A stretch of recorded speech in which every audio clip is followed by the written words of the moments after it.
warahmatullahi wabarakatuh. Innal hamdalillah nahmaduhu wa nasta'inuhu wa nastaghfiruh wa na'udzu billahi min shururi anfusina wa sayyiati a'malina. May yahdihillahu fala mudilla lahu wa may yudlil fala hadiya lahu. Asyhadu an la ilaha illallah wahdahu la syarika lah wa asyhadu anna Muhammadan abduhu wa rasuluh. Allahumma salli wa sallim ala Muhammad wa ala ali Muhammad.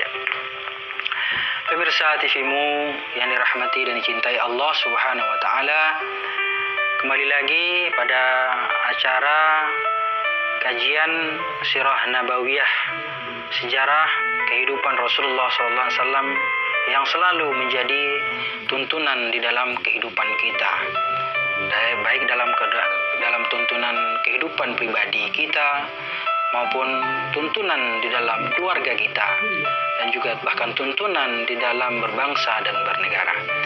Sahabat TV-mu, kita selalu bersyukur buat Allah Subhanahu wa taala. Semoga kita senantiasa selalu diberikan taufik dan hidayahnya, karena taufik wal hidayah adalah sesuatu yang sangat berharga, sesuatu yang sangat istimewa. Hidayah itu adalah sesuatu yang tidak bisa dinilai oleh harta, benda, kekayaan, dan apapun bentuknya. Sahabat TV-mu yang dirahmati Allah, salam dan salam tak lupa-lupanya kita ucapkan buat junjungan kita Nabi Muhammad sallallahu alaihi wasallam.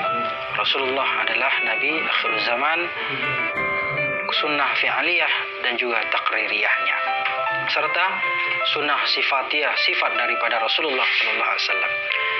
Sahabat TV-mu yang dirahmati Allah Subhanahu wa taala, saat ini kita dalam acara kajian Sirah Nabawiyah. Dalam episode kali ini kita akan mendiskusikan yaitu tentang kelahiran Rasulullah sallallahu alaihi wasallam. Kelahiran Rasulullah dilahirkan di tengah keluarga Bani Hashim.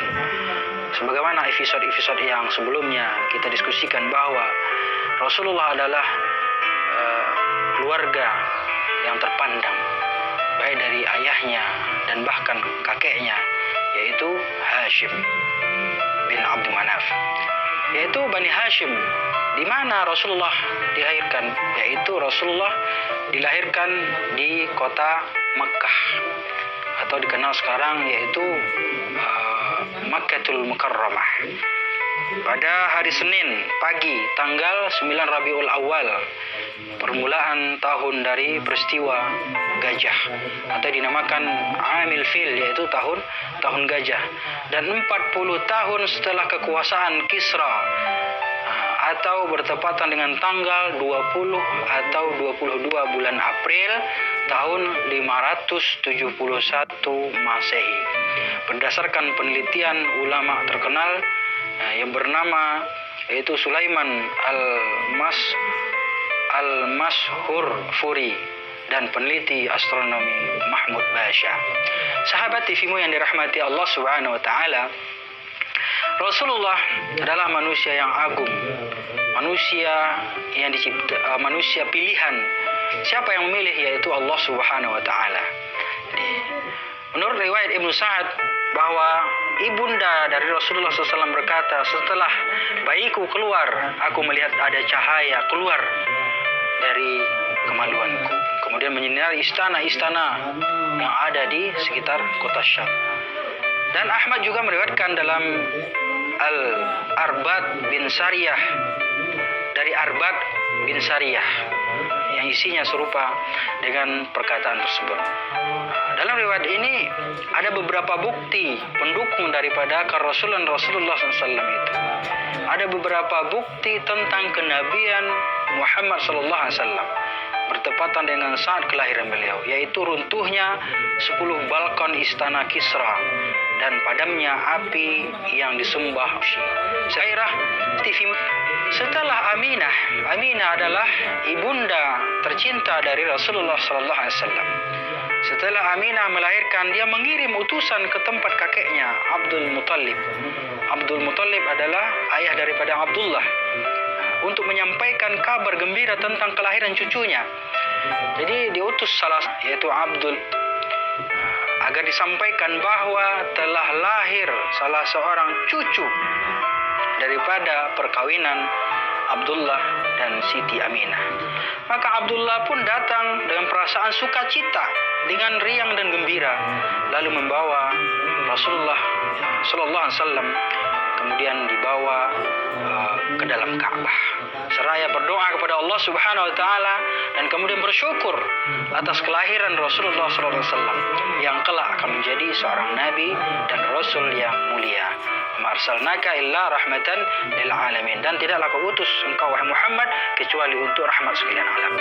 Jadi kelahiran Rasulullah SAW itu adalah rahmat bagi seluruh alam, rahmat bagi seluruh alam. Jadi semua alam jagat raya merasakan keberkahan atas kelahiran dari Rasulullah SAW. Kemudian dia memilih nama Muhammad bagi beliau. Nama ini belum pernah dikenal di kalangan bangsa Arab. Muhammad ini adalah pemberian daripada kakeknya Abdul Muttalib. Jadi ini belum ada satupun nama yang diberikan kepada bangsa Arab di kala itu.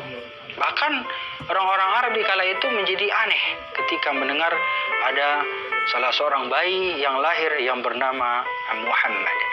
Beliau dikhitan pada hari yang ke-7 seperti yang biasa dilakukan oleh orang-orang Arab.